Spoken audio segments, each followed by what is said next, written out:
कवितार शीर्षक धूली लिखिचंती विद्युत प्रभा देवी। आकाश तले धूली कणामु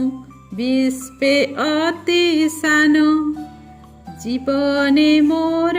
नाही तो केबे का साथे अभिमान जंतु जीव सबुरी पाद पीड़य नीति मते निर्विकारे तथापि मुहि पड़िछि धरा पथे जगति मोर कि जाए आसे दुखे अबा सुखे एतिकी जाने विश्व जीव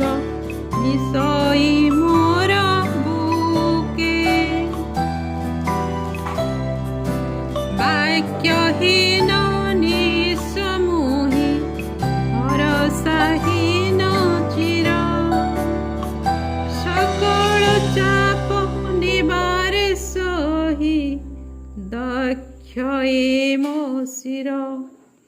सृष्टि दिनु देखुछि बसी सकल अभिजान आकाश तले धूली कणामु विश्वे